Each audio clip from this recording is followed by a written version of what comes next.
Un grand plaisir de nous retrouver. Débat pour la nation. C'est toujours un bonheur, un vrai régal d'être avec vous, mesdames, messieurs. Nous débutons Débat pour la nation avec l'actualité politique. Comme toujours, nous serons avec Chris Mukendi et d'autres invités qui vont nous rejoindre. Nous allons parler de l'interdiction des Matata en Pogno de sortir, même ici à l'intérieur du pays. On ne sait pas pourquoi. L'autorisation en Kaboul depuis dimanche se retrouve au niveau de la Grande-Bretagne. Nous allons parler du renouvellement de la classe politique. Nous allons chuter par Jules Alinguete. On ne sait pas de l'apogée au déclin, soit des pressions politique. Jules Alinguete qui se plaint, qui produit plusieurs rapports, mais la suite poserait certains problèmes. Il ne sait pas si la justice n'est pas trop dynamique. Il y a plusieurs problèmes tout autour du travail qu'abat Jules Alinguete. Nous allons parler de ça comme biscuit de l'émission. Là, ça ne doit pas manquer la compétition d'élèves qui s'est tenue ici à Kinshasa, terminée, soit clôturée hier. La RDC sacrée et championne, mais beaucoup de bruit tout autour de ces championnats d'élèves, moins de 16 ans selon les informations. Mais on voit les joueurs de la RDC apparemment, d'autres personnes disent que ce ne sont pas des élèves, ce sont les parents, même les professeurs d'élèves qui devraient normalement jouer, on ne sait pas. On a parlé de ça même sur RFI et même des Sénégalais qui en parlent parce que la finale a opposé le Sénégal et la République démocratique du Congo. Alors, je prends Chris Mukendi. Chris Mukendi, comment vous allez? Je pense que c'est la première fois depuis que vous occupez actuellement vos nouvelles fonctions, non, au sein du parti. Oui, je pense. Secrétaire national adjoint en charge de la propagande du parti. Oui. Comment vous allez? Très bien, merci pour l'invitation, cher Gramik. Ouais. Et donc... En forme, je pense. Oui, ça va. Malheureusement, je pensais être en face de quelqu'un du FCC. Mais bon, je pense d'ici la fin de l'émission, il pourrait être là. Voilà, sinon, les débats, c'est les débats de la nation, je crois. Ouais. Débat sur la nation. Débat pour la nation. Ouais. Et je crois qu'avec ou sans les amis, on pourra débattre autour de questions de la nation. Et nous allons contribuer à ces débats.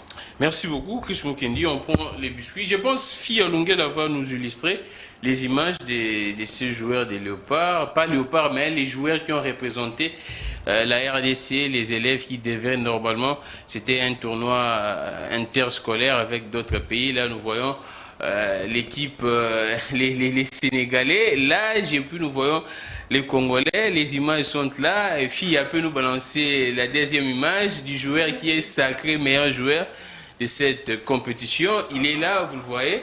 On dit que ces personnes sont de moins de 16 ans. À vous de juger en tout cas, on ne sait pas, mais c'est ce que l'équipe d'élèves nous a présenté comme joueurs. Chris Mukendi, quels sont vos commentaires à vous? On dit que votre régime de l'Union sacrée, mais c'est terrible. Vous montez même dans une histoire. Bon, selon les personnes, moi je ne transmets que les questions des gens qui nous suivent et des comment est-ce que ça fait toller au niveau des réseaux sociaux. Comment vous réagissez-vous? Ça fait rire, mais c'est triste. Mais il ne faut pas attribuer à l'Union sacrée, parce que l'Union sacrée fait la politique. C'est votre régime, non? Non, il faut arrêter avec cette approche-là qui est trop simpliste. Et je crois que ce sont des pratiques qui existent depuis longtemps dans les secteurs du football. Les joueurs ont souvent tendance à réduire les nombres d'années pour jouer dans des clubs, même en Europe. Et c'est une habitude. Je ne sais pas comment FIFA fait pour s'en sortir, si FIFA ne se renseigne pas bien sûr l'identité des joueurs qui jouent au niveau international et même local. Mais ce sont des pratiques que nous connaissons. Et ça se passe partout dans le monde entier, que ce soit en Europe ou en Afrique ou même dans nos clubs de quartier, ça se passe. Mais je crois que c'est une pratique, je ne sais pas, comme j'ai dit, c'est propre dans le secteur du football, mais c'est triste quand même. C'est triste parce que les images parlent clairement, parce qu'on sait reconnaître un vieux. On sait faire la différence entre un vieux et un enfant. Donc, il ne suffit pas de dire que j'ai 15 ans. Sur votre plateau, si j'ai dit, je viens ici pour dire que j'ai 25 ans, personne ne me croira. Même si j'ai fait, je sais pas, comme de make-up, je mets des masques, même, je mets de masques. Mais les gens verront bien que l'égard ne fait pas son âge. Donc ce sont des pratiques qui existent dans le secteur du football. Je dis, nous les plaignons. En tout cas, moi, je les plains. C'est triste. Et quelle est la crédibilité de la RDC? Moi, je dis, c'est pas un problème de la RDC. J'ai commencé par planter les décors. Mais comment expliquer ce sont des pratiques qui le existent. Sénégal a respecté les normes? On a vu vraiment des élèves. Justement, donc il faut que nous puissions mettre du sérieux dans tout ce que nous faisons. Dans tous les secteurs de la vie nationale, nous devons mettre du sérieux dans ce que nous sommes en train de faire. Et c'est une pratique que moi je dénonce. Et ça n'honore pas la République. Merci beaucoup, Chris Munkendi. Moi, je ne sais pas qu'est-ce que je pourrais dire, mais je vous ai proposé les images. Vous aviez vu comment est-ce que ces compatriotes sont. Ils sont moins de 16 ans ou non. À vous de réagir. Et ça doit interpeller même les ministères parce que c'est sous tutelle du ministère de l'EPST avec Tony Mwaba. C'est vrai qu'en collaboration avec même les ministères des Sports, parce que j'ai vu les ministres des Sports, également la FIFA. Hier même, le président s'était entretenu avec Infantino, oui, le président de la FIFA, ainsi de suite. Mais nous allons parler également comme biscuit de l'émission, cette histoire c'est vrai que j'ai 3 actualités, mais cette histoire de François Béat, jusqu'à présent, plus de 2 semaines détenu. Ses proches dénoncent, ils disent que l'Union sacrée voudrait monter des pièces, monter des preuves, et on dit également, selon les informations, plus de 10 personnes déjà aux arrêts à la suite de l'arrestation de François Béat. Qu'est-ce que vous pourriez dire? Est-ce ça pourrait s'expliquer qu'une personne soit détenue plus de 2 semaines au niveau de l'année aussi longtemps? Ce sont les faits que l'UDPS critiquait farouchement. L'UDPS s'opposait à l'époque et le président de la République, en prenant ses fonctions, il a dit clairement que les cachots de l'ANER ainsi de suite n'existeraient plus. Mais on ne sait pas pourquoi. Est-ce que si on reprocherait beaucoup de choses à François Béat, comme l'a si bien dit le porte-parole du président de la République, atteinte à la sûreté de l'État, pourquoi ne pas les déférer devant les instances qui pourraient les juger? Très cher Gramik, je crois que nous ne parlons pas de l'UDPS ici. Nous parlons de l'État. Nous parlons de l'atteinte à la sécurité de l'État. Je ne suis pas juriste, mais je crois que la gravité des accusations qui pèsent sur le conseil spécial du chef de l'État en matière de sécurité ne sont pas à prendre à la légère. Pour des procédures normales, je peux comprendre que la durée des détentions ne puisse pas dépasser le nombre de jours requis par la loi. Mais là, nous sommes dans un cas d'atteinte à la sécurité de l'État. Il revient au service de renseignement qui juge de la sérénité de ces dossiers ou de la gravité de ces sujets, de pouvoir déterminer, aussi longtemps qu'ils n'ont pas encore recueilli les informations qu'il faut en rapport avec cette tentative de coup d'État manqué, de pouvoir travailler en toute sérénité. On ne traite pas des questions aussi sérieuses comme ça, avec beaucoup de légèreté. Bon, c'est pas comme un cas de vol d'un téléphone ici sur le boulevard, pas du tout. De cette démarche dépend la stabilité des institutions et je crois que les services de sécurité qui ont des preuves d'indices comme avait eu à le dire le porte-parole du président de la République qui établit les responsabilités du conseil spécial du chef de l'État en matière de sécurité, il leur revient. Hein? Moi, ce qui m'étonne, c'est qu'aujourd'hui, même pour des questions hautement sécuritaires, les gens voudraient traiter sur des plateaux de télévision, en finir sur des plateaux de télévision, comme si nous parlons de la construction d'un hôpital. Pas du tout. Non, moi je crois qu'il y a des informations qui doivent... Mais comment expliquer que 2 semaines à l'ANER, Chris Munkendi? 2 semaines à l'ANER? Non mais 2 semaines... Comment pouvez-vous expliquer que pour des faits aussi graves, qu'on relâche quelqu'un aussi facilement? Puisqu'il y a des indices.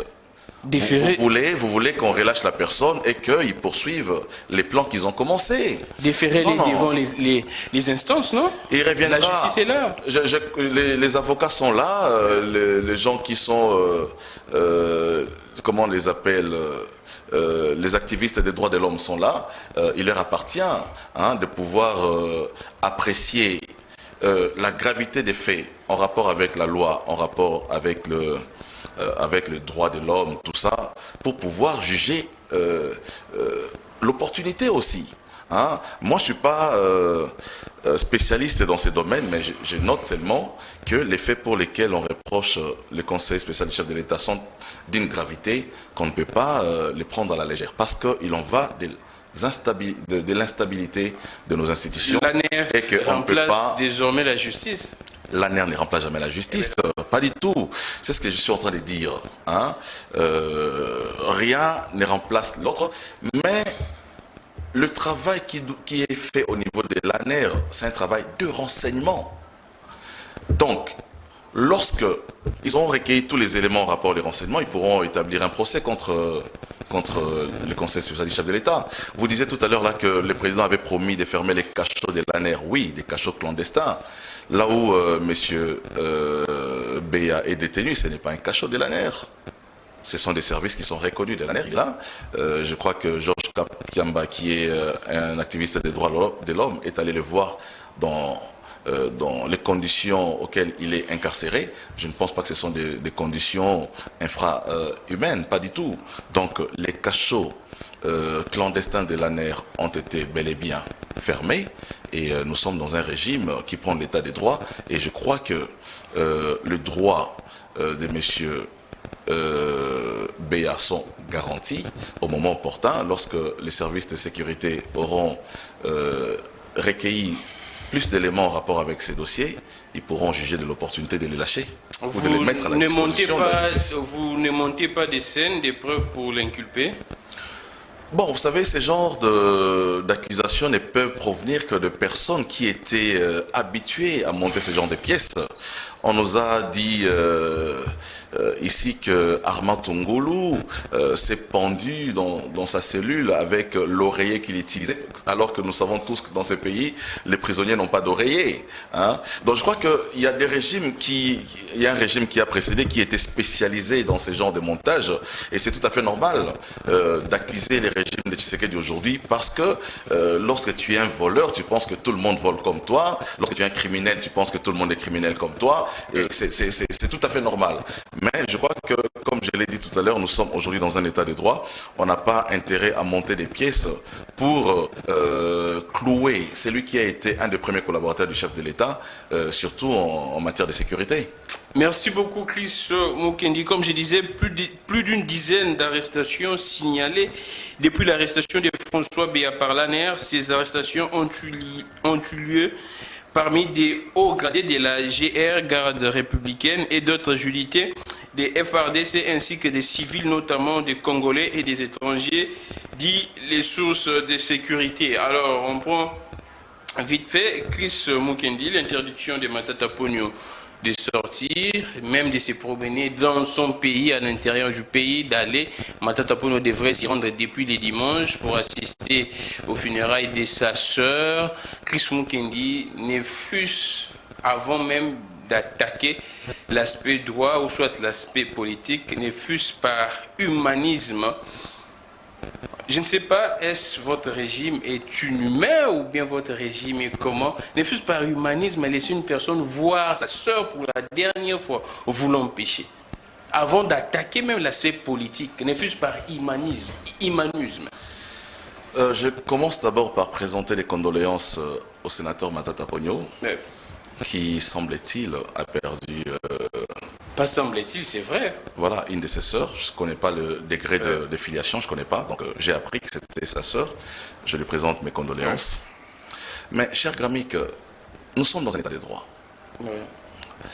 Un état de droit, c'est vrai, vous avez dit il faut être humaniste, tout ça. Mais l'État n'a pas de sentiments. Je rappelle ici que M. Matata Ponyo jouit d'une liberté provisoire, conditionnée. Voilà, justement. D'une liberté provisoire conditionné. Ça veut dire qu'il y a un document du procureur général de la République qui a limité les mouvements de M. Matata Ponyo.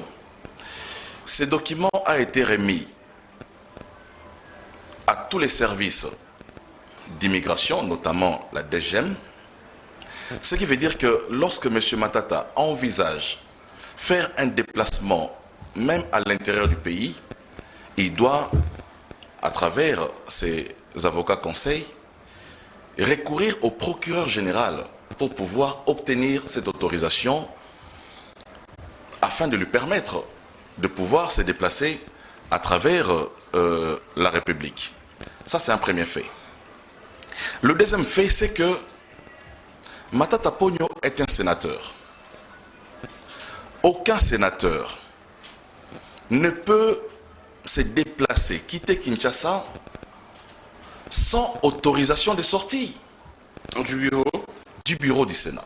Ouais. Donc, à ce jour, au niveau du bureau du Sénat, ils n'ont reçu aucune demande d'autorisation de sortie de M. Matata Ponyo. Oh, c'est vrai?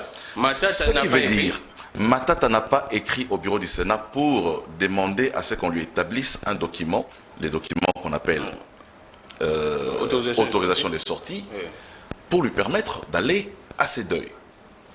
Donc, on ne peut pas accuser les bureaux du Sénat, Ouais. on ne peut pas accuser Modeste Bahati de ne pas faciliter la tâche à Matata Ponyo de se rendre à l'intérieur du pays, d'autant plus que nous sommes africains. En fait, Chris Mukendi, ayant un peu des positions. Ce que vous dites là, c'est inscrit sur les Règlement intérieurs. intérieur du Sénat, article 220. Il dit quoi? Mais tout déplacement, Un sénateur requiert. permettez-moi de lire Exactement. permettez-moi de lire la disposition. J'aimerais à ce que nous puissions Donc, voir des pour permettre précisions. à nos Oui. J'aimerais à ce que nous puissions avoir des précisions parce que là, c'est une émission très sérieuse. voilà Allons-y. l'article 220 Oui. du règlement intérieur du Sénat. Oui. Je vais lire tous les alinéas parce que Allons-y. j'ai vu des amis du PPRD ou des gens que Matata sous-traite Non, passer à la non. télévision. Attendez, Ils ne sont pas là. s'il te plaît, Oui, allons-y. pour lire à moitié cette disposition alors que la disposition comporte 3 alinéas. Je vais lire l'intégralité. Allons-y. Alinéa 1, article 220. Les sénateurs ont le droit de circuler sans restriction ni entrave à l'intérieur du territoire national et d'en sortir. Alinéa 1. Alinéa 2. Oui. Aucune mesure, qu'elle soit du bureau du Sénat ou de toute autre autorité, ne peut avoir pour effet de porter atteinte au droit de libre circulation du sénateur. Seuls sont admis, c'est là où ça devient intéressant, Allons-y. seuls sont admis à l'occasion du déplacement d'un sénateur, tant à l'intérieur qu'à l'extérieur du pays, les documents administratifs attestant sa qualité et le voyage à effectuer. Donc ça veut dire, lorsque... Je vois un peu. Oui. Voilà, la disposition elle est là. Oui. Donc, ce sont ces documents qu'on doit présenter Oui. au service de l'immigration lorsque vous voulez voyager. Et ça se passe comme ça partout dans le monde entier. Monsieur Matata Ponyo était Premier ministre, il était ministre des Finances, il avait un cabinet. Lorsque les conseillers de son cabinet voyageaient, il se faisait munir d'un document qu'on appelle soit ordre de mission, soit une autorisation de sortie pour des missions personnelles. Donc, on ne peut pas comprendre, dans une république qui se dit non seulement démocratique, mais une république qui respecte la loi, donc un état de droit, qu'on se comporte comme si on était dans un genre où on peut se présenter à l'aéroport alors que vous êtes sénateur, vous présentez simplement votre billet acheté à Congo Airways, vous prenez l'avion, pas du tout. Le mouvement d'un sénateur est contrôlé par le Sénat, pas contrôlé. Je relis un peu, Chris Mukendi. Voilà. Je relis un peu. Article 220, les sénateurs ont le droit de circuler sans restriction ni entrave à l'intérieur du territoire national et d'en sortir. Oui. Aucune mesure, qu'elle soit du bureau du Sénat ou de toute autre autorité, ne peut avoir pour effet de porter atteinte au droit de libre circulation du sénateur. Seuls sont admis à l'occasion du déplacement d'un sénateur, tant à l'intérieur qu'à l'extérieur du pays, les documents administratifs attestant sa qualité, là on comprend sa qualité étant que sénateur, et les voyages à effectuer. Donc les documents qui attestent les voyages effectués. Là, en tout cas, il faut un peu de l'éclaircissement de la part des sénateurs. Hein. Non, mais justement, donc ça veut dire que... Les documents du voyage n'est pas simplement les passeports, soit les billets... Mais les documents pour un sénateur, pour sa qualité de sénateur, sont des documents de déplacement, c'est l'autorisation de sortie.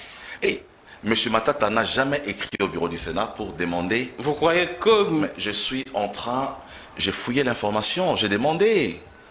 Il n'y a aucun document. Si les amis qui passent à la télévision ont les documents de Matata Pogno, ils peuvent nous les brandir. La réalité, c'est quoi? C'est que M. Matata Pogno est dans une procédure de victimisation. Il sait que pour sortir, il faut qu'il présente un document. Il sait que s'il se présente devant les services de la DGM à l'aéroport, on ne va pas les laisser partir sans autorisation de sortie. Mais qu'est-ce qui empêcherait à Matata Pogno d'écrire au bureau? Par exemple, rien du tout. Mais il est dans une procédure de victimisation et de diabolisation. Donc il fait du spectacle selon vous? Mais c'est du spectacle simplement. Non. Mais justement, j'ai dit... Une personne qui voudrait se rendre... J'aurais bien voulu qu'il y ait quelqu'un de... Exactement, c'est pour ça malheureusement... Ils ne sont pas là. Les deux, on a invité... Je mets quiconque à défi de nous montrer l'attestation de sortie de M. Matata Pogno, qui nous présente son attestation de sortie signée par un membre du bureau du Sénat. Il n'y en a pas. Je mets quiconque à défi de nous présenter un document par lequel M. Matata Pogno a saisi les bureaux du Sénat pour informer et demander l'autorisation de sortie. Revenons d'abord à... Il n'en existe pas. Vous aviez dit, premier obstacle, soit premier point, vous dites que Matata Pogno a eu une restriction du procureur apparemment. Mais nous tous on le sait très bien, la Cour constitutionnelle s'était dite incapable, incompétente de gérer les cas Matata Pogno, du fait que les faits lui reprochés étaient commis à l'exercice de ses fonctions étant Premier ministre, et là il n'est plus Premier ministre. En tout cas, apparemment il y a un vide juridique. Moi j'ai suivi ces procès en parlant bien sûr de M. Nyabirungu, l'avocat qui avait démontré. Mais comment vous dites que les mêmes procureurs, soit la même cour qui avait dit que Matata Pogno la cour était incompétente, mais c'est la même cour qui bloque encore Matata Pogno. Voilà, c'est là le problème. Oui. Voilà pourquoi les présidents du Sénat, en vertu du parallélisme des formes et des compétences, oui, lorsque M. Matata Pogno s'exprimait disant au président du Sénat qu'il était en train de les bloquer et que le procureur même de la cour, je ne sais pas, lui aurait présenté des excuses, le président du Sénat lui a dit: Monsieur Matata, je suis d'accord avec vous. La même cour m'avait saisi pour me demander de lever les immunités. Demandez à la même cour de me saisir pour me demander de vous rendre vos immunités, puisque le dossier est vide. Donc jusqu'à présent, Matata Pogno... Il n'a jamais amené ces documents. Jusqu'à présent, Matata Pogno n'a plus des immunités. Jusqu'à présent? Non, mais il n'a pas ses immunités. Puisque ces immunités ont été levées en rapport avec les dossiers. Oui. Donc, pour que ces immunités lui soient restituées, oui, il faut que la même personne qui avait demandé au Sénat de lever ses immunités puisse écrire au bureau du Sénat, notifier les bureaux du Sénat. Le Sénat ne peut pas contacter la Cour? Non, mais c'est votre dossier. Comment le Sénat va contacter la Cour? Il a des avocats, Matata Pogno a des avocats. Le Sénat, ce n'est pas l'avocat de Matata Pogno. C'est un dossier au niveau de la justice. Le Sénat, ce n'est pas l'avocat de Matata Pogno. Par solidarité, le Sénat peut, contre les bureaux du Sénat, peut avoir des informations. Par solidarité, les bureaux du Sénat a demandé à M. Matata Pogno de lui déposer les documents. Aussitôt fait, aussitôt ces immunités sont restituées. Il n'y a pas de débat là-dessus. Je vous ai rappelé les principes de parallélisme de forme et de compétences. Qu'est-ce qui empêche Abbas Lukwebo de prendre au nom du bureau du Sénat, appeler les procureurs, non, dire que c'est comment les cas Matata, la suite c'est quoi? La question que vous devriez poser plutôt, c'est qu'est-ce qui empêche M. Matata Pogno de demander à la Cour de lui donner la notification pour le Sénat? Pour Matata Pogno, vous formulez mal votre question. Pour Matata Pogno, c'est un procès politique, ainsi de suite, non? Non, mais comment est-ce qu'on peut considérer que c'est un procès politique alors que nous sommes dans le cadre de séparation des pouvoirs? Si c'est un procès politique, alors pourquoi demander au président du Sénat d'aller vers le procureur si vous considérez que c'est un procès politique? Il faut laisser à chaque institution le soin de jouir de sa liberté, de son indépendance. Donc, pour vous, l'arrêt de la Cour constitutionnelle, disons clairement que nous sommes incompétents de juger ça, vous pensez que vous ne tenez pas compte de ça, ou soit les Sénats Mais ça ne clôture pas l'action. Je ne suis pas juriste, mais je sais qu'une cour, quand elle dit qu'elle n'est pas compétente, ça ne veut pas dire que l'action est clôturée, c'est fini. Non, pas du tout. Donc, si la Cour considère que l'action est clôturée, elle n'a qu'à saisir les bureaux du Sénat. C'est aussi facile que ça. C'est aussi simple que ça, monsieur Gramic. On ne devrait même pas passer du temps à en parler. Un instant, Chris Mukendi. Avec tous les procès des parlementaires qui se passent, nous avions vu même le monsieur Jean-Jacques Mamba. Donc, après les procès, la justice doit écrire au Sénat, ou soit doit écrire au Parlement, à l'Assemblée nationale, au Sénat, pour que les immunités soient restituées. Mais dans l'hypothèse où les immunités ont été levées, vous parlez de Jean-Jacques Mamba, il a ses immunités, il n'a jamais fait l'objet de l'élever voilà, d'immunité. Donc moi je considère seulement comme c'est aussi simple que ça, aussi limpide. Je crois que Matata Ponyo a des avocats très compétents qui peuvent écrire à la Cour pour demander que la Cour puisse mettre à la disposition du Sénat les documents qui attestent que son dossier est vide et que Matata peut jouir de ses immunités à nouveau. Merci beaucoup Chris Mukendi. Mais que dit le Sénat alors de voir qu'un des leurs empêché de se déplacer même à l'intérieur du pays? Que dit le Sénat? Rien. Mais que doit dire le Sénat? Si ce n'est pas se déplacer, d'abord j'ai dit, c'est parce qu'il y a un problème d'ordre administratif. Matata n'a pas saisi, n'a pas demandé. Et on ne prendra pas la responsabilité de cette affaire pour dire que c'est le Sénat, pas du tout. Lorsque moi je suis éprouvé, je perds mon père, et que je travaille quelque part, ce n'est pas automatiquement que ma hiérarchie décide de me donner un congé, pas du tout. C'est à moi d'écrire à ma hiérarchie pour dire, j'ai un deuil en famille, j'ai perdu mon père. Et en rapport avec les lois de la République, on va dire, ok, d'accord, qu'est dit les statuts, qu'est dit les règlements intérieurs, qu'est dit la charte? Voilà, qu'est dit la convention collective? Donc sur base de ce que dit la convention, on me dira, ok, prenez 5 jours. Et on vous établit un document. C'est ce qui se passe. Ah, d'accord. Merci beaucoup Chris Mukendi. En tout cas, cette histoire de Matata, moi je ne sais plus quoi dire de plus. Chris Mukendi l'a dit, il a évoqué selon ses analyses, selon les éléments en sa possession. Et selon la loi, la procédure. Oui, exactement, selon les éléments en sa possession que Matata n'avait pas demandé l'autorisation de sortie au niveau du Sénat, du bureau du Sénat. En deuxième lieu, Matata Ponyo, les procureurs près la Cour constitutionnelle auraient saisi tous les services pour dire que Matata Ponyo ne pouvait pas se déplacer. Et c'est ce que même Matata Ponyo a rapporté, parce que quand les services ont bloqué Matata Ponyo, ils lui ont dit clairement qu'il ne pouvait pas se déplacer. Il y a une notification, il y a des instructions qui ne peuvent pas autoriser à Matata Ponyo de se déplacer. Alors, on prend vite fait, nous prenons Jules Alingué, et puis nous allons chuter par les renouvellements de la classe politique. Jules Alingué était de l'apogée au déclin, outre des pressions politiques. Chris Mukendi, nous avions vu un de vôtres qui est de l'AFDCA, c'est vrai qu'elle est ministre, Madame Adèle Kainda, qui a, selon une bonne opinion, a essayé un peu de blâmer Jules Alingué. Jules Alingué était de l'apogée au déclin, ou bien Jules Alingué est buté, confronté à plusieurs pressions politiques de la part de vous, Union Sacrée. Vous faites vous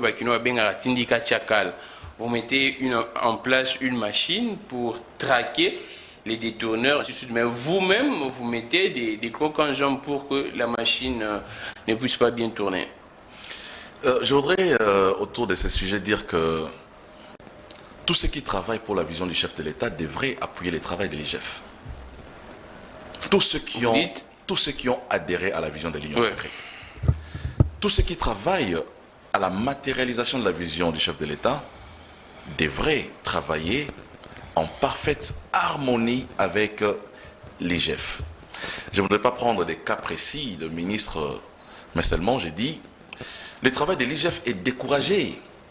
Lorsque l'IGF produit des rapports qui établissent qu'il y a effectivement des détournements, qu'il y a des mandataires de l'État qui devraient en principe être devant les juges, et que par la suite, les ministères sectoriels n'emboîtent pas les pas au travail de l'IGF, ils exposent l'IGF.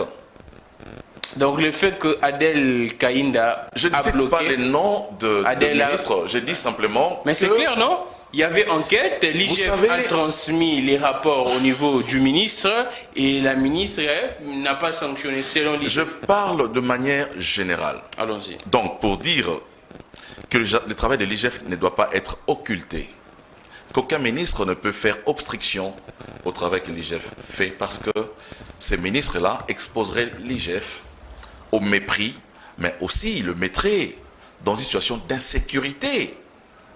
Ce n'est pas facile de dénoncer un détourneur qui est libre et que la personne continue à se promener librement dans le pays, et il peut vous nuire par la suite. Donc j'ai dit, pour la sécurité de Jules Alinguete, pour l'efficacité dans les secteurs d'assainissement des finances publiques dans le pays, il est naturellement soutenable que chaque ministre qui adhère à la vision du chef de l'État ne puisse pas faire obstruction au travail de l'IGF. Donc, je me dis, j'entends certains ministres dire il faut un conseil des ministres, mais vous savez, chaque mandataire est sous la responsabilité administrative d'un ministre. Et le ministre dans son secteur peut prendre des décisions, des mesures conservatoires, en attendant que les faits pour lesquels les mandataires sont reprochés soient établis. Donc, n'est rien faire, puisque le chef de l'État, déjà lui-même, lorsqu'il était, je crois, à Goma, il avait demandé à chaque ministre même les derniers conseils des ministres, le président l'a répété encore. Donc voilà, donc moi je ne peux pas comprendre que je suis ministre, que la loi me donne des compétences et des pouvoirs, mais que je ne puisse pas les exercer. Non, pas du tout. À moins que je sois complice de ce qui s'est fait. Oh. Non, j'ai dit, à moins que je sois complice. La ministre est complice. J'ai dit, à moins que je sois. J'ai dit, n'ai pas dit la ministre. Donc, moi, je suis en train de parler de manière générale. Je n'ai cité personne ici. Je dis seulement que le travail que l'IGF est en train de faire, je vous rappelle ici que la ministre du portefeuille, elle est de l'AFDCA. Exactement. Donc, je ne peux pas m'attaquer à lui, mais je suis dans les principes. Parce que vous savez que le travail que l'IGF fait, c'est un travail noble. Aujourd'hui, grâce à la patrouille financière de l'IGF, nous avons pu élever les niveaux de mobilisation des recettes de nos trésors. Adel dit que l'IGF passe outre ses prérogatives, il ne fait pas il ne se limite pas à faire ce qui est dans ses prérogatives, ainsi de suite. Et il y a beaucoup de gens qui disent également ça, que l'IGF, il passe, il déborde, il essaie un peu de faire ce qui n'est pas dans son job description. Qu'est-ce que vous pourriez dire? Lorsque vous êtes élève et qu'il y a un professeur qui vous donne des devoirs, vous prenez des devoirs, vous faites les devoirs à la maison, vous lui ramenez le devoir, mais il ne corrige jamais les devoirs. Comment va se sentir l'élève? Lorsque vous déposez chaque fois les devoirs, il vous donne des devoirs, vous faites des devoirs, vous remettez les devoirs au professeur, mais il ne corrige pas. Vous ne connaissez pas votre mention. Ça crée le découragement. Ça veut dire que l'IGF fait son travail, mais il faut que le travail que l'IGF fait soit relayé par les responsables politiques. L'IGF n'a pas de décision. L'IGF ne fait que établir les responsabilités pour dire dans telle entreprise il y a eu des cas de détournement d'argent. L'IGF fait les rapports, il remet les rapports et aux mandataires concernés et au ministre des tutelles. Il revient au ministre, à la suite du rapport qui lui a été déposé par l'IGF, de pouvoir prendre des décisions, des mesures conservatoires. Mais lorsque ça fait, on vous a déposé de rapport 2 mois, 3 mois, 4 mois, 5 mois, vous ne prenez aucune décision, là vous exposez l'IGF. Tous les inspecteurs des finances, vous les mettez en danger. Donc, moi je ne suis pas dans une logique où l'IGF outrepasse ses compétences ou ses prérogatives, mais je suis en train de voir dans l'action de l'IGF une sorte de découragement parce que les politiques n'accompagnent pas l'IGF dans ce travail-là. Donc, il est tout à fait normal que l'IGF à un certain moment se plaignent. Est-ce les politiques ne se sentent pas gênés? Ils disent que non, tiens, Moutou, il faut tout ça un coup. Bon, il faut dire aussi que nous sortons d'un régime d'impunité où les vols étaient un mode de gestion, où un Premier ministre qui arrive en fonction interdit à l'IGF de faire son travail de contrôle des dépenses publiques. Vous allez encore vous rappeler qu'en 2011, déjà bien avant 2011, il y a un Premier ministre dans ces pays qui s'appelle Adolphe Mouzitou qui avait empêché à l'IGF de faire les travaux pour lesquels nous louons l'IGF aujourd'hui. Après lui, empêché dans le sens d'interdire à l'IGF de mener des enquêtes dans les entreprises. On dit que l'IGF était inféodé, pas inféodé, mais était au sein du ministère des Finances, non? Non, mais justement, l'IGF était... Mais justement, c'est pour éviter ce genre comment on dit... ce genre de pesanteurs politiques que le chef de l'État a mis l'IGF maintenant sous sa responsabilité. L'IGF était sous la responsabilité du ministère des Finances. Et lorsque Félix Tshisekedi arrive au pouvoir, il dit ok, on les détache du ministère des Finances, on les met sous la responsabilité de la présidence, parce que la vision est de là. Ça change quoi depuis lors? Depuis lors, les gens pensent que rien ne change. Rien ne change, très cher, les détourneurs sont traqués, ils sont libérés, il y a beaucoup de personnes qui sont en détournent, prison. sont pas... Mais voilà pourquoi j'ai dit que le travail de l'IGF doit être relayé par les politiques, mais aussi par la justice. Lorsque ce travail-là n'est pas relayé par les politiques et la justice, c'est l'impression que ça donne, qu'on produit des rapports, on dénonce des détournements, mais il n'y a rien qui est fait.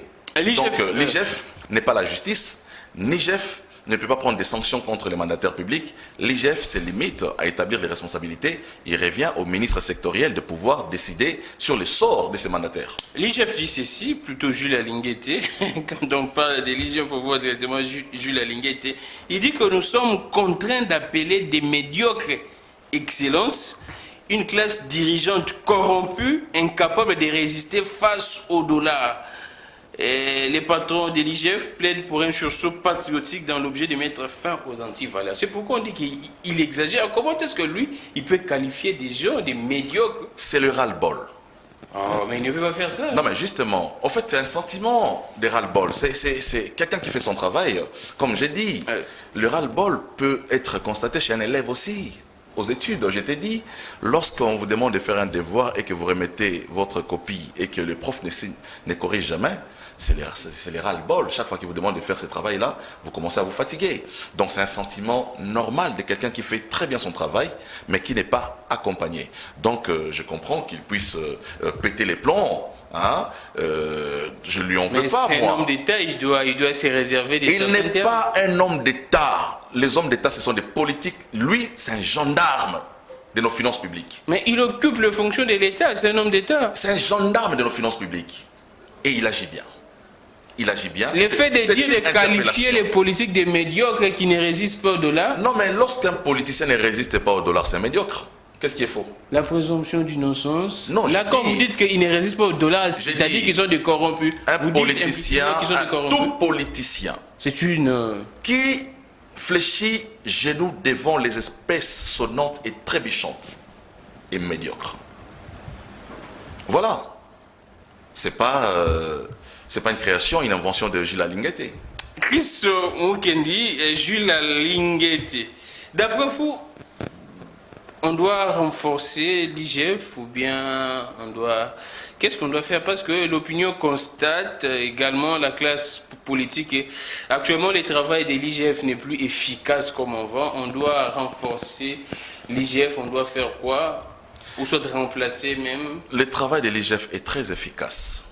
Mais comme j'ai dit, ça doit être relayé. Parce que l'IGF ne peut pas prendre des sanctions. L'IGF, c'est limite à établir des rapports et des responsabilités sur les détournements ou sur la gestion de nos finances publiques. Oui. Donc il revient maintenant aux politiques de pouvoir implémenter ce que l'IGF fait, mais aussi de pouvoir mettre à la disposition de la justice des personnes pour lesquelles l'IGF établit des responsabilités dans les détournements. Donc, mais au-delà de cela, je crois qu'on doit renforcer aussi la Cour des comptes qui fait un excellent travail, malheureusement, qui ne reste que dans les constats à la fin. Parce que vous allez vous souvenir que chaque année, la Cour des comptes ne peut produire que les rapports sur la loi sur la reddition des comptes pour dire voilà ce qui a été, ce qui est sorti, voilà ce qui a été dépensé. Donc son travail s'arrête là. Ça doit être renforcé. Et donc voilà. Mais on dit que c'est vous qui bloquez la Cour des comptes. Il y a plusieurs magistrats dont le président devait recevoir la prestation de serment. Jusqu'à présent, on ne sait pas pourquoi est-ce que le président ne reçoit pas les serments de ces magistrats. Je ne maîtrise pas très bien mais c'est l'information que je vous donne. Cette information-là, je vais la vérifier, mais je ne pense pas que le chef de l'État soit dans une démarche qui ne cadre pas avec sa propre vision. C'est-à-dire qu'il est occupé, il a un non, j'ai dit seulement que ces choses-là sont préparées au niveau de chaque ministère sectoriel. Lorsque le travail est préparé par les spécialistes, on soumet au chef de l'État, le chef de l'État avalise. Vous pensez que c'est le ministère de la Justice qui bloquerait? Non, j'ai dit, peut-être qu'il n'y a pas de blocage, mais seulement on peut constater une certaine lanterne dans l'exécution de certains projets aussi. Hein. Comme je dis, le chef de l'État est là pour avaliser aussi tout ce qui est fait au niveau de chaque ministère sectoriel. Donc on ne peut pas dire ici que le chef va bloquer sa propre vision. Il est dans une vision de pouvoir mettre fin ou réduire sensiblement les détournements au niveau de la République. Je ne pense pas qu'il pourra combattre sa propre vision. Chris Mukendi, vous êtes un homme d'État. On fait une petite virgule, une petite digression. C'est vrai que vous n'êtes pas du PPRD, mais comment expliquer que vous n'êtes pas du FCC? Comment expliquer qu'une citoyenne et une compatriote qui a acheté dûment son terrain et que l'État puisse ravir ces terrains pour octroyer ces terrains aux partenaires, les étrangers, et ainsi de suite. Et selon les informations, là je vous le donne également, selon mes câbles, et que le président turc aurait refusé, je mets ça au conditionnel parce que je n'ai pas les documents officiels, aurait refusé ces cadeaux de la parcelle prétendue, soit de la parcelle de Maman Olive que l'État aurait ravi sous prétexte que c'est une parcelle à conflit parce que les PPRD, les FCC ont introduit beaucoup de documents au niveau de l'ambassade turque et que tiens, le président dit que non, là c'est une histoire à conflit, je ne peux pas prendre ça. Qu'est-ce que vous vous dites? Parce que c'est également l'actualité, les gens du FCC sont dans tous les médias depuis les dimanches. Et qu'est-ce que vous vous dites? Vous savez, nous savons tous comment a été caractérisé le régime de M. Kabila pendant 18 ans. Un régime qui a brillé par la spoliation des biens de l'État. Vous avez des preuves que c'est une spoliation? Vous allez vous rappeler que Ramazani Chadari a été déguerpi de sa maison parce que ce n'était pas sa maison, c'était la maison de l'État. Vous allez vous en souvenir encore. Donc ça veut dire que le régime de M. Kabila, c'était un régime où les gens se sont appropriés de maisons de l'État. Puisqu'ils étaient des hommes forts, ils se sont distribués des biens de l'État, parce que le régime était les leurs. Malheureusement pour eux, aujourd'hui, nous sommes en face d'un État de droit qui a identifié toutes les maisons à Gombe ou tout à travers le pays qui appartiendraient à l'État. Vous dites que l'État aurait... spolié même.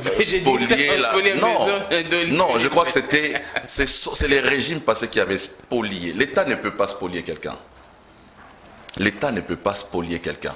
Ce sont des individus qui avaient spolié l'État. Mais quand l'État prend la parcelle d'autrui, sans négociation... Mais justement, vous êtes en train de dire, prend la parcelle d'autrui. Il faut maintenant établir que cette parcelle appartiendrait à la personne. Mais moi j'ai vu les documents, j'ai vu les documents que c'est pour lire. Mais lorsque vous avez un ministère des Affaires foncières, vous pouvez monter des dossiers. Ils avaient leurs ministres, des Koko Nyangi, qui ont monté des dossiers pour attribuer des parcelles aux gens. Mais il y a un passé, il y a une historique. Quand vous arrivez dans un pays, même si vous régnez pendant 18 ans, il y a une historique. Tout le monde sait que telle parcelle.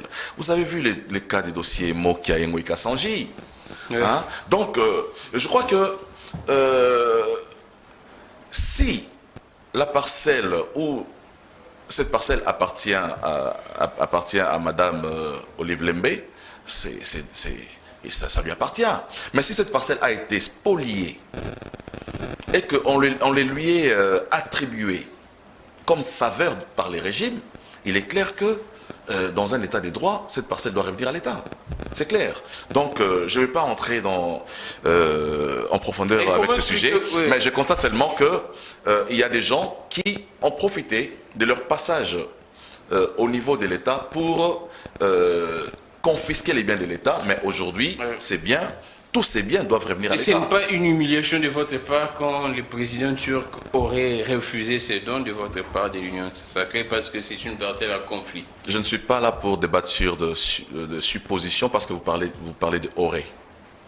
Et vous pensez que les Turcs ont reçu cette parcelle, soit ces cadeaux? Ben, je ne sais pas. Moi, j'ai dit simplement... Non, vous savez, il ne faut pas être, comme on dit, les gnosologues. Hein? Vous venez parler de tous les sujets que vous ne maîtrisez pas sur les plateaux parce que vous avez des lignes sacrées, pas du tout.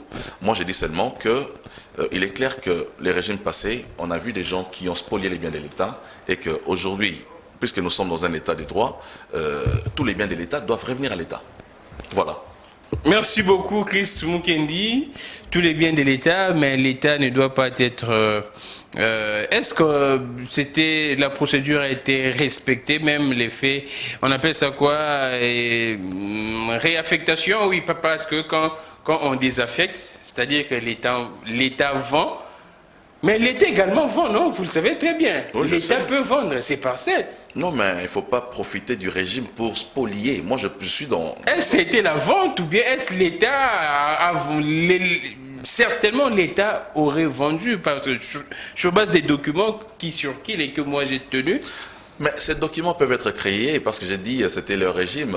Et les documents peuvent bien exister, mais si c'est un cas d'expoliation, il n'y a pas quelqu'un qui... La réaffectation peut se faire de cette manière-là très brutale, c'est-à-dire que bien qu'on avait spolié, vous devriez débarquer comme ça, vous chassez les gens, vous dites que non, tiens, ça c'est pour l'État. Est-ce que nous sommes dans un cas de réaffectation? Non, pas du tout. Nous sommes devant des gens qui ont pris des biens de l'État par la force. Voilà. Et l'État récupère ses biens. Chris Mukendi. Ah non. Le Congo, la RDC. Oui, c'est vrai qu'il y a plusieurs maisons de l'État, oui, désaffectées de manière... Est-ce que vous savez que le PPRD, les sièges qu'il occupe là, appartient à la SNCC? Vous savez? Mais on dit également que les maisons d'Étienne Tshisekedi appartiendraient également à l'État. Ça, moi, je ne sais pas, mais je vous informe pour les sièges du PPRD. Hein, ça, je ne sais pas. Et que depuis pratiquement 2004, le PPRD qui occupe ces sièges-là ne paye ni loyer. De 2004 à 2000, nous sommes en 2000 combien? 22. Mais c'est ici la justice, ni loyer, non? Mais justement parce que c'était un régime d'effort. De 2004. Mais vous êtes au pouvoir? Je suis en train... Mais on leur a demandé de déguerpir. Ça, vous ne savez pas. Ils vont bientôt quitter. Ils ont été chassés déjà. Moi, j'essaie. Donc, moi, j'essaie simplement. Ça veut dire qu'il aurait des retards des paiements des factures. Ben, retard de 18 ans. Retard de paiement de 18 ans. Là, j'ai des factures d'eau et des factures d'électricité, des loyers. Donc, retard de 18 ans. Donc, ça veut dire que c'était ça le régime Kabila. Un régime de spoliation des biens de l'État. Donc, aujourd'hui, comme j'ai dit, nous sommes dans un État des droits. Tous les biens de l'État doivent revenir à l'État. Mais c'est la même chose après votre régime, hein? Attendez voir ça parce que il n'y a pas que des spoliations, mais il y a également l'enrichissement illicite, des gens qui actuellement achètent des maisons par-ci par-là, dans 3 ans, on ne sait pas comment est-ce qu'ils ont pu épargner toutes ces sommes-là. On parle du renouvellement de la classe politique, Chris Mukendi.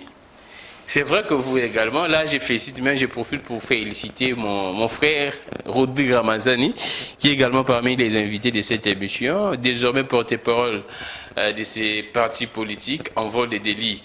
C'est ça, le renouvellement de la classe politique, vous également, récemment, il y a eu des nominations au niveau de l'AFDCA, secrétaire national adjoint en charge de la propagande du parti.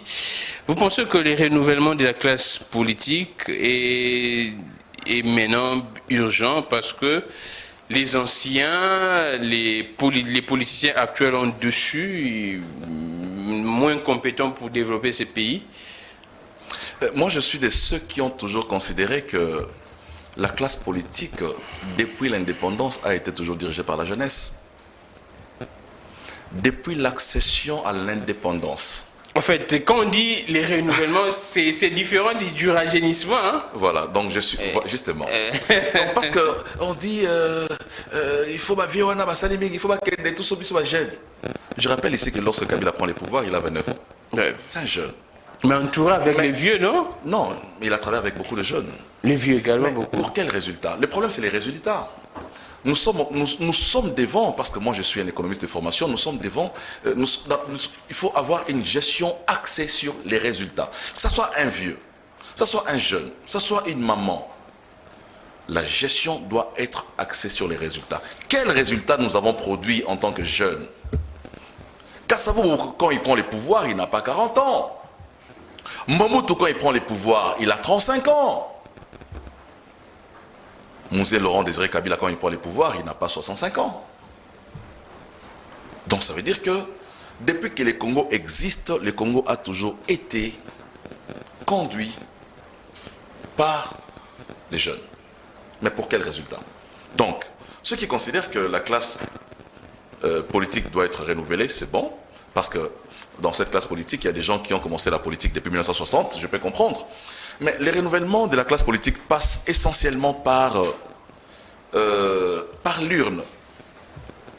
Quand on dit que 60% de la population est jeune, mais on doit effectivement voir cette représentation de la jeunesse à travers les institutions de la République. Notre Assemblée nationale doit représenter 60% des jeunes. Le gouvernement doit représenter 60% des jeunes. Toutes les institutions, parce que c'est la jeunesse qui vote. Moi, je ne peux pas comprendre que ce sont des jeunes qui vont à l'urne pour voter des gens qui ont 65 ans, 70 ans. Je ne peux pas comprendre.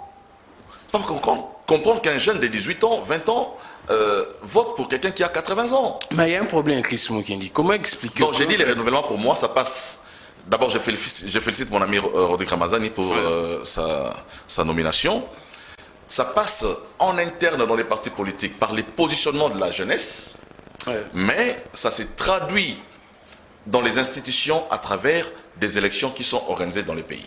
Chris Mukendi, oui, c'est vrai, avant même de commencer l'émission, avant que vous n'arriviez, on a essayé un peu d'échanger avec quelques politiques. Il n'y a pas de contraintes? Les vieux ont fait sciemment pour étouffer la jeunesse avec cette histoire de caution électorale, c'est-à-dire que vous devriez payer 1000 $. Il y a plusieurs jeunes, vous le savez bien, nous sommes en République démocratique du Congo, un taux de chômage élevé. Beaucoup de jeunes n'ont pas cette possibilité de réunir 1000 $ de caution, soit 100 000 pour la présidence. Comment expliquer alors que les jeunes pourraient, qui pourrait s'y avoir renouvellement aussi longtemps? Déjà, au niveau électoral, il y a déjà beaucoup de contraintes, beaucoup de barrières. 1000 $, provincial, c'est 500, c'est... 1000 $, oui. C'est à l'époque 500. Mais il y a une somme à payer que les jeunes n'arrivent pas. Mais vous avez à les relever, et le plus grand problème de la jeunesse, c'est les moyens. Ouais. Le vieux dont vous parlez, ils ont tous les partis politiques, ils ont été ministres 2 fois, 3 fois, 4 fois, 5 fois. Ils ont eu à investir, sont des hommes d'affaires. C'est tout à fait normal qu'ils puissent avoir leur mot sur la scène politique en face d'une jeunesse qui n'a pas d'emploi, qui n'a que la volonté, qui n'a que l'énergie.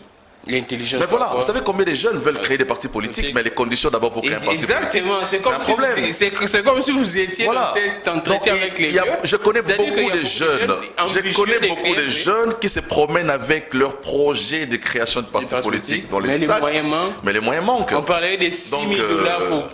On parle de 10 000 $ aujourd'hui, même 11 000 $ parce qu'il faut payer les frais administratifs de 1 000 $. Donc c'est 11 000 $. Déjà pour réunir des conditions pour les membres fondateurs des partis politiques qui doivent ressortir de toutes les provinces de la RDC. Exactement. Il faut que chaque membre puisse constituer un dossier qui coûte à chaque membre pratiquement plus de 200 $ pour chaque membre. il faut que la représentation nationale soit observée. Et tout ça, ces jeunes qui n'ont pas d'emploi, qui n'ont que l'amour du Congo, qui n'ont que le patriotisme, qui n'ont que cette énergie, sont contraints d'adhérer aux partis politiques qui existent. Donc voilà.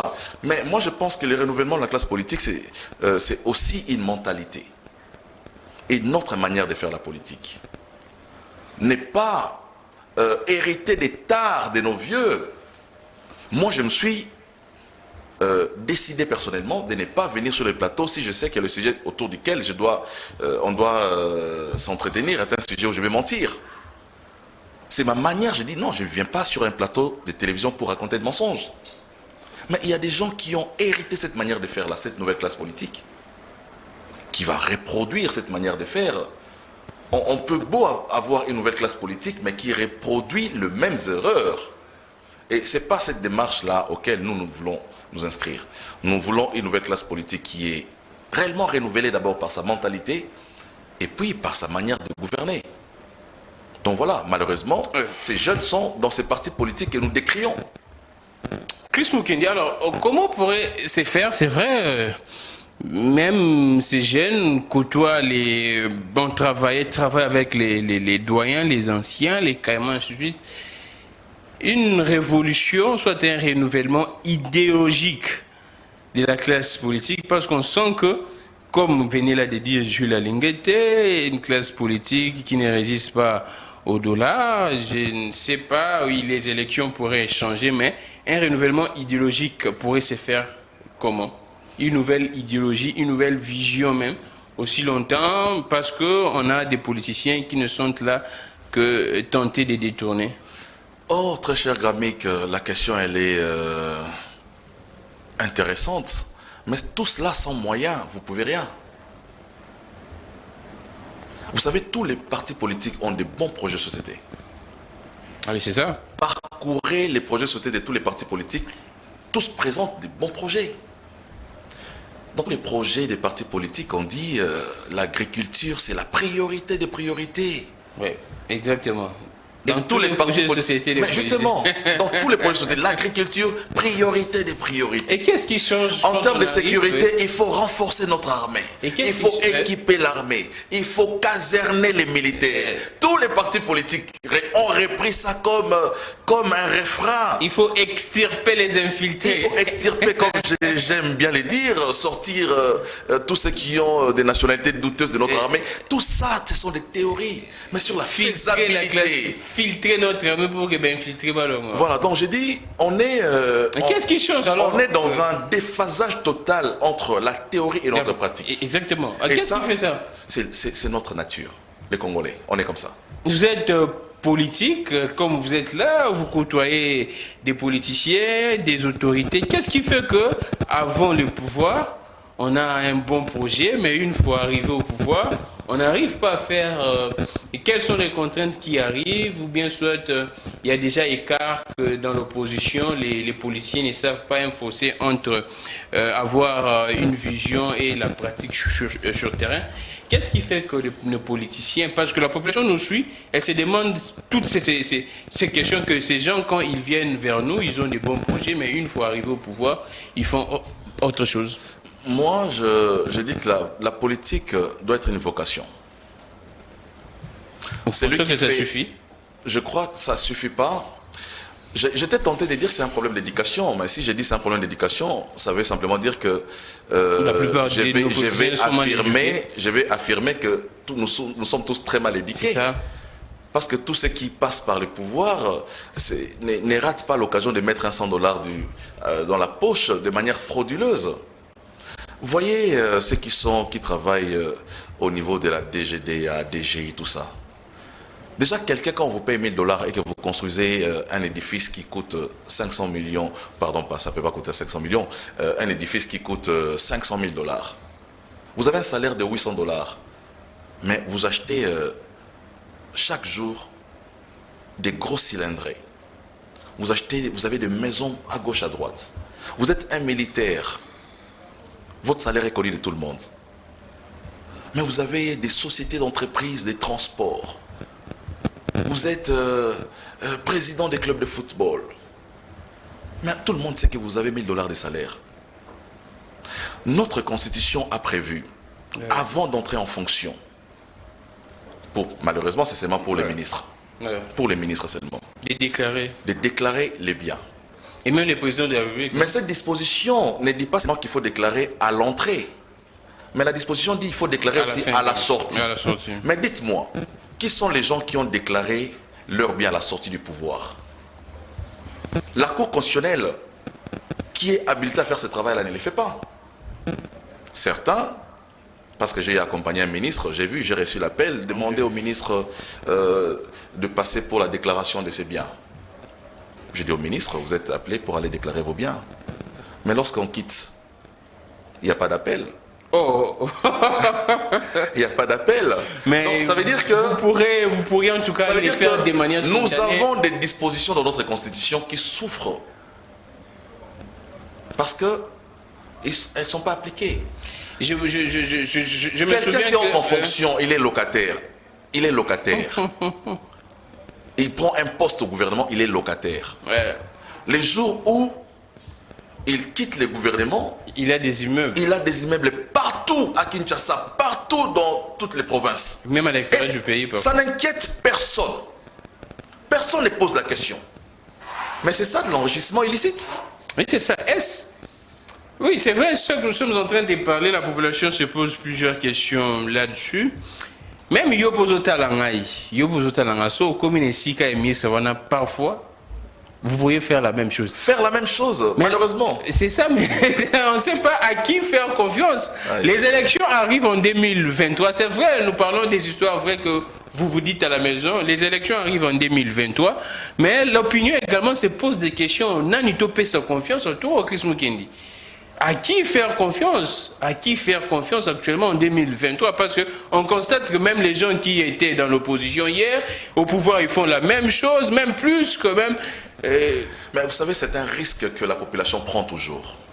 À qui faire confiance? Non, c'est comme le choix d'une femme. Lorsque vous choisissez une femme pour l'épouser, c'est un risque que vous prenez. Parce que même pendant tous les temps des fiançailles, la femme ne va pas dévoiler toutes ses faiblesses. Elle va vous séduire. Elle va vous montrer qu'elle s'est préparée, elle sait bien tenir ses ongles, que c'est une femme propre et polie. Vous êtes convaincu que c'est la femme qu'il me faut et vous l'épousez. C'est une relation de confiance. Voilà, mais c'est à la maison que vous découvrez la vraie nature de la personne. Voilà, c'est comme ça que nous enregistrons des divorces. Exactement. Donc c'est effectivement la même chose avec la population lorsqu'elle porte son choix sur un candidat qui vient, un candidat député national. On veut séduire la population avec un beau discours. C'est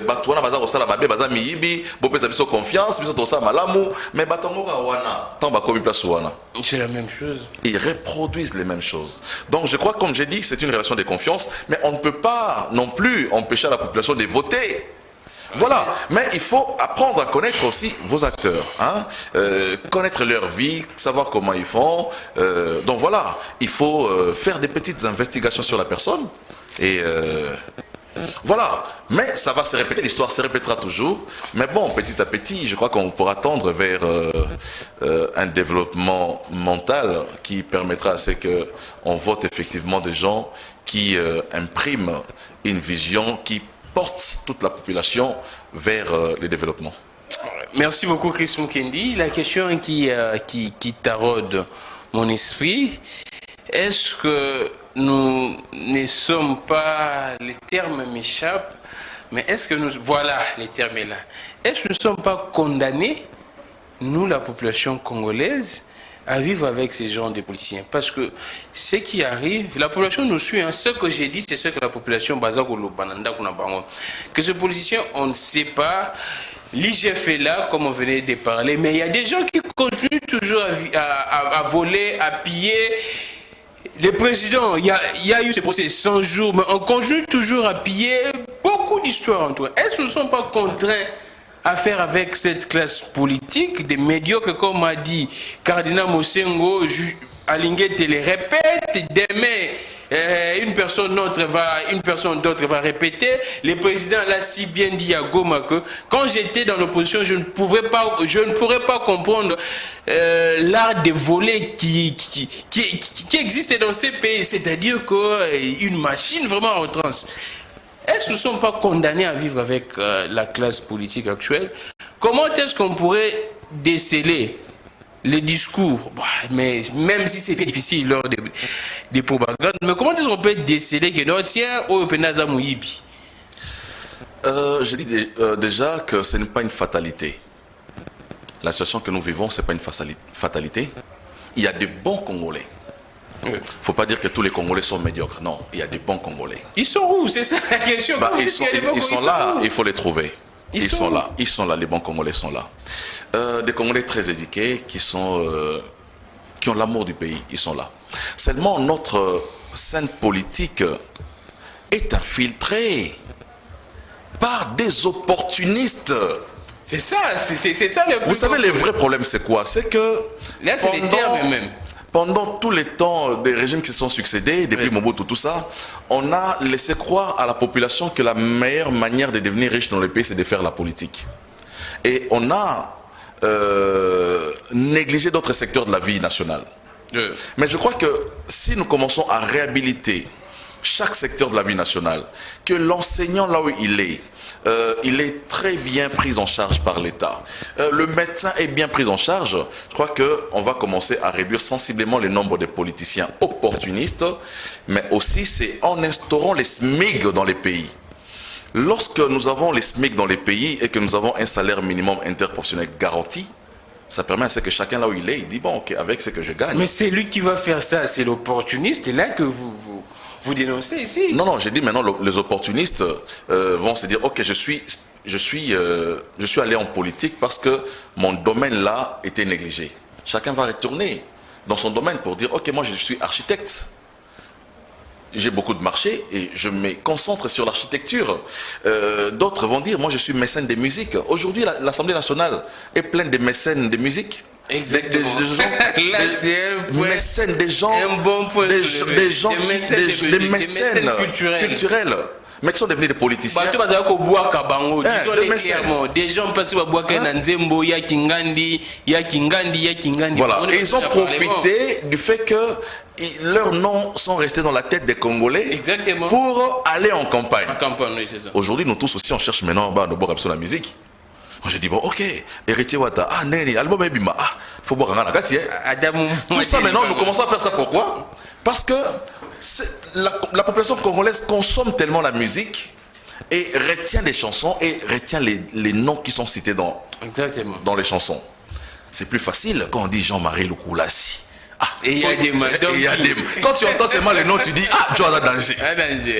Donc même si tu ne les connais pas, Monique Monega, n'a papier, tu les votes. Et Martin Fayulu qui nous fait faire des. Donc c'est un peu ça. La population ne connaît pas les acteurs. Mais j'ai l'impression que notre culture, la musique, elle est beaucoup plus consommée que la politique. Lorsqu'on consomme beaucoup plus la musique, et les noms des politiciens qui est entré dans la musique, c'est ces noms qui sont consommés. Aujourd'hui, je vous dis, tout le monde, bon, tu as $500, tu gardes 500. J'ai l'avantage aujourd'hui d'avoir les grands mots dans mon parti politique. Viens en Covid, viens en petit là, donc en fait, ce sont aujourd'hui, c'est un élément qui vous permet de pouvoir vous afficher et vous faire connaître. Donc, les Congolais ont voté beaucoup plus les gens qui sont dans les mécénats que des acteurs politiques qui ont une vision. Mais je ne dis pas que ceux qui sont dans les mécénats n'ont pas de vision, mais je dis seulement que leur nom les avait précédés et c'est comme ça que la population a rempli notre Assemblée nationale des gens qui ont des noms. Chers téléspectateurs, je profite dans des émissions pareilles quand j'ai un invité. Ça arrive quand j'ai un invité, quand il n'y a pas de débat, il n'y a pas de co-débatteur, il n'y a pas plus d'un débatteur. Je profite de poser des questions que vous posiez également à la maison. C'est pour ça que nous sommes en train d'évoquer même certaines question. On reste là, Chris Mukendi. C'est même tard, se retrouve même dans la société, dans les églises, dans les écoles. Apparemment, ce n'est pas que des jouisseurs qui sont en politique, mais apparemment, c'est ancré maintenant. Ça représente même les Congolais, même ailleurs. C'est pourquoi même les présidents kenyans l'ont dit que non, les Congolais là-bas, ils sont copines.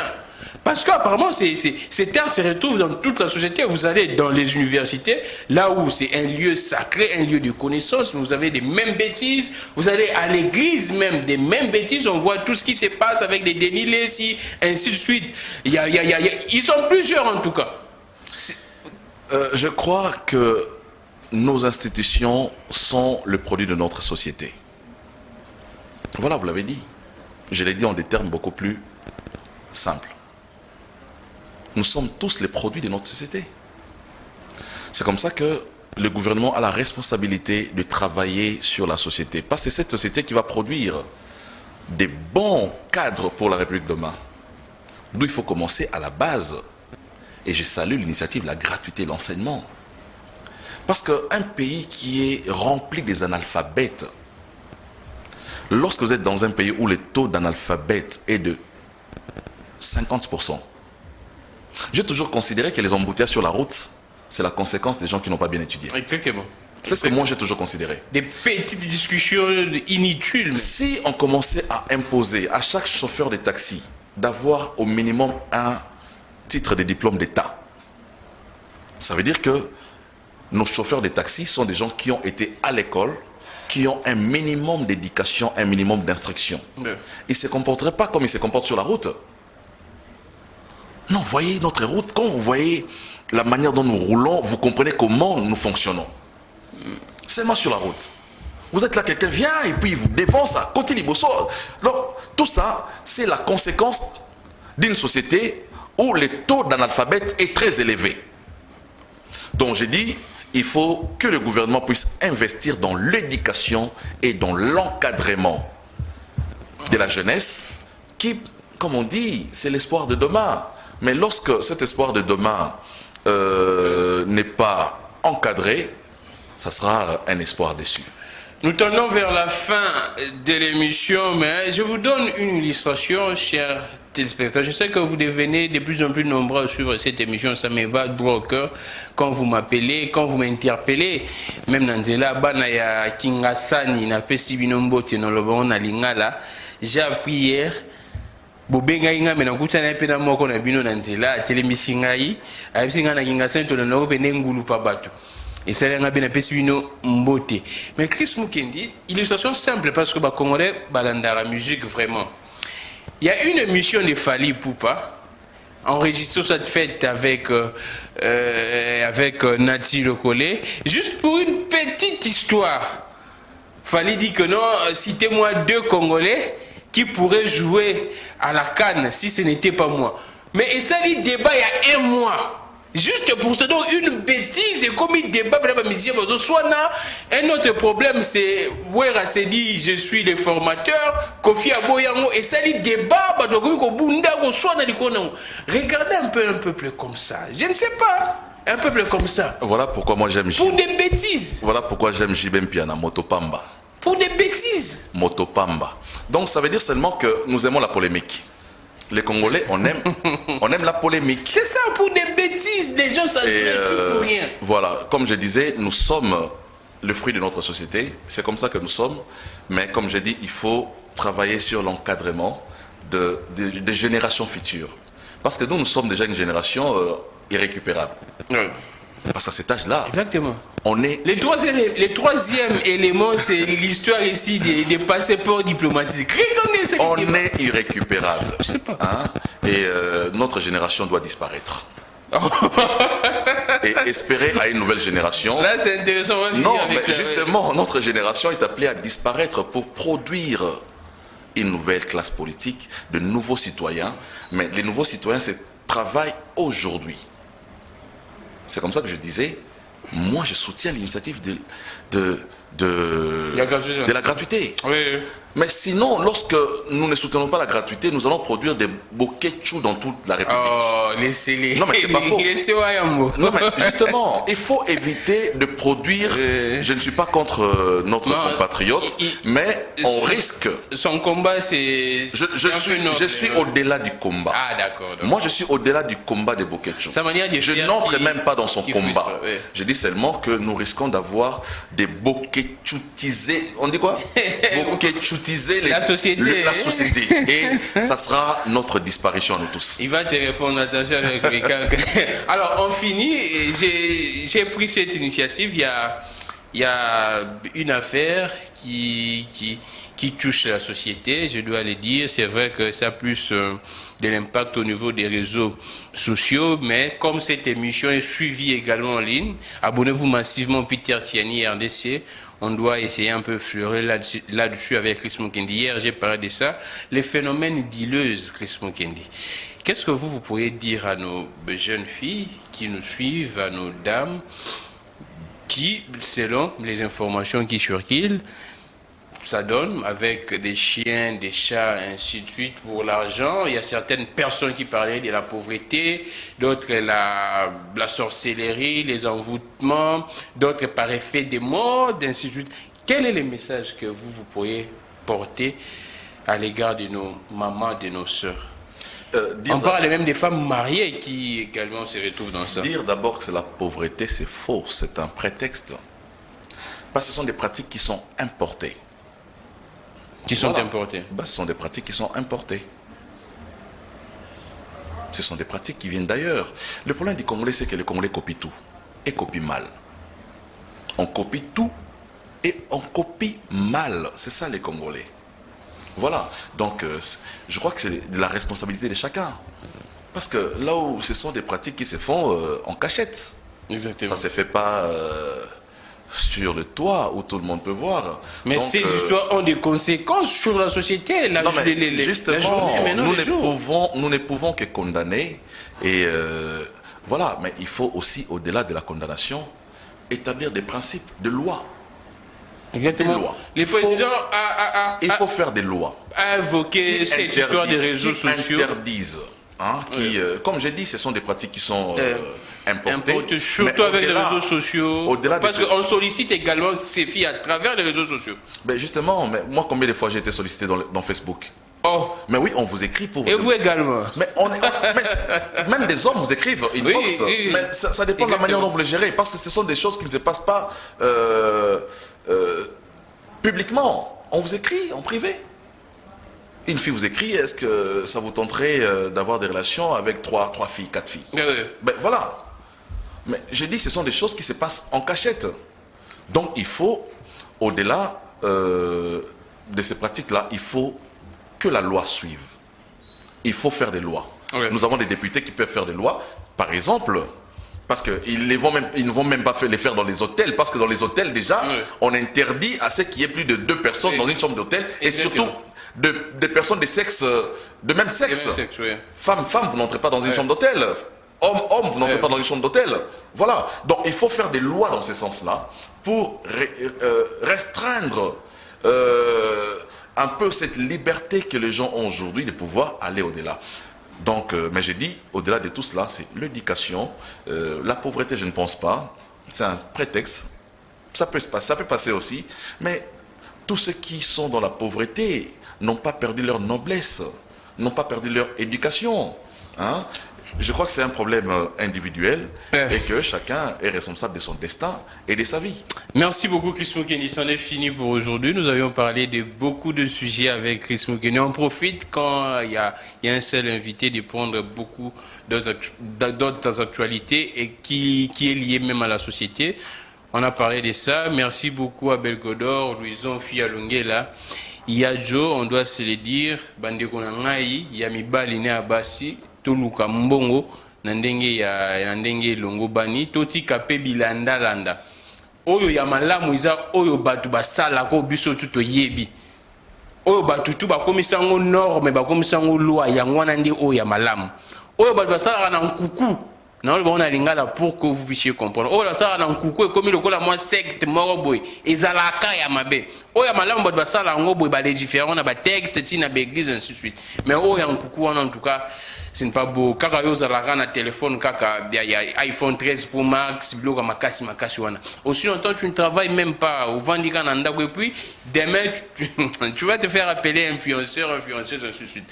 Je n'entre pas là-dessus, mais en tout cas, on doit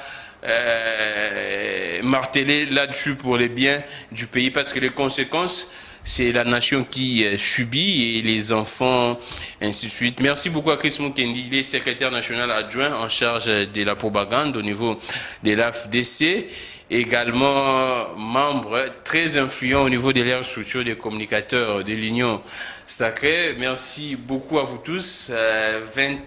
22h, 1h. Et puis 11h, vous allez suivre cette émission. 11h juste Perfect Télévision, relais YouTube, Peter et Tiani RDC. Abonnez-vous très massivement. Merci beaucoup à vous. Vous êtes Congo Brazzaville, Mbotenabino, vous êtes Belé, Pebozolanda émission. Et ce qui me fait du bien. C'est pourquoi j'aimerais également, avant de finir, interpeller nous les Congolais qui faisons ce travail. Nous sommes pris comme des modèles parfois ailleurs. Moi, je ne comprends pas un Brazzavillois qui s'intéresse de ce qui s'est fait en République démocratique du Congo. Je ne sais pas. Ils sont là, nombreux à nous suivre, je vous l'ai dit.